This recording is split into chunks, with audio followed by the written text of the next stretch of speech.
जय श्री कृष्ण, राधे राधे। सभी भैया दीदी का स्वागत है हमारे राम जी सीता जी के चरित्र चित्रण पर सीता वनवास गीत। तो आइए आप लोग को के सामने राम वनवास का चरित्र चित्रण आप लोग सुने होंगे हमारे गीत में, लेकिन आज का गीत है सीता वनवास।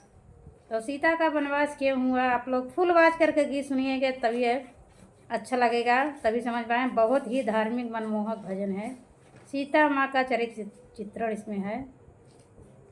एक महारानी होकर, एक राजदुलारी होकर वो भी वनवास काटी हैं। तो काहे लिए काटी हैं, आप लोग फुल आवाज करके गीत सुने, समझ में आएगा। लास्ट तक गीत में बने रहिए। माता रानी का सीता माँ का पतन भी होता है इस गीत में। तु हे प्रजा तोहरे करनवा, हे प्रजा तोहरे करनवा, तजई सीता अपन भवनवा। हे धोबी तोहरे करनवा, तजई सीता अपन भवनवा। सास छूटी गाये, ससुर छूटी गाये, सास छूटी गाये, ससुर छूटी गाये। छूटी गए अवध नागरिया, तजई सीता वन महलिया। छूटी गए अवध नागरिया, तजई सीता अपन महलिया। लक्ष्मण छूटी गए, देवरन छूटी गए, देवर छूटी गए, देवरन छूटी गए। छूटी गए रामपति भगवान, तजई सीता अपन महलिया। छूटी गए पति परमेश्वर, तजई सीता अपन महलिया। हे प्रजा तोहरे करनवा, तजई सीता अपन महलिया। एक बना जाई सखी, दुई बना गाई, एक बना चली सीता, दुई बना चली। तीसरे में गुरु के चरनिया, तजई सीता अपन महलिया। तीसरे में गुरु के चरनिया, तजई सीता अपन महलिया। हे प्रजा तोहरे करनवा, तजई सीता अपन महलिया। रूखी सुखी खाई सीता जीवन बीतावाई, रूखी सुखी खाई सीता जीवन बीतावाई। कुटिया में जनमिनी लालनवा, तजई सीता वन महलिया।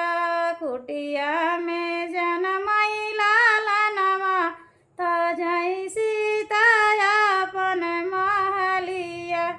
हे धोबी तोहरे करनवा, तजई सीता अपन महलिया।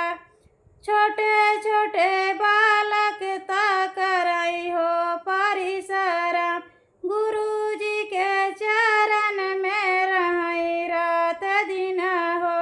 गुरु जी ने ज्ञान भर के, तजई सीता अपन महलिया।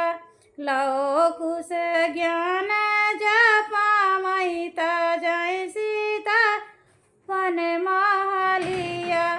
राम की नगरिया में लो कुश घूमाई, राम के नगरिया में लो कुश घूमाई। गावाई सीता माई भजनिया, तजई सीता अपन महलिया।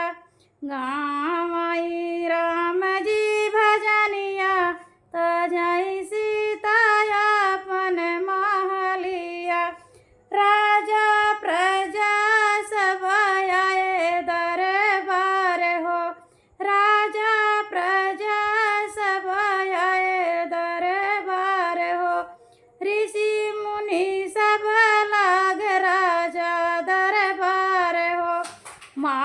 जय सीता माई के न्याय जय सीता पन परनामा मांगई कुश न्याय जय सीता अपन भवनावा सीता सती सावृत्ति जरहली सीता सती जब सावित कराई फाट गईन धरती मायरिया जय सीता अपन परनावा फाट गई धरती मायरिया जय सीता अपन परनावा हे धोबी तोहरे करनवा जय सीता अपन परनावा हे परजा तोहरे करनवा जिन सीता अपन परनावा। तो जय श्री राम। जैसे भी ये गीत आप लोग को लगा होगा, सीता माँ का जहाँ तक हमें ज्ञान है तो हम अपने ज्ञान के हिसाब से गीत लिखे हैं। आप लोग को कितना अच्छा लगा है आप लोग ज़रूर कमेंट करके ज़रूर बताना। मैं इस गीत में भाव विभोर हो गई। जय श्री कृष्णा, राधे राधे सभी भैया दीदी का। हमारे गीत पे हमारे चैनल पे जो भैया नए आ रहे हैं, हमारी सिस्टर नए आ रहे हैं, फेसबुक वाले भैया जी सिस्टर जी आ रहे हैं, सभी से रिक्वेस्ट है कि हमारा फुल वॉच करके गीत सुने और हमारा सपोर्ट करें। जय श्री कृष्णा, राधे राधे सभी भैया दीदी से।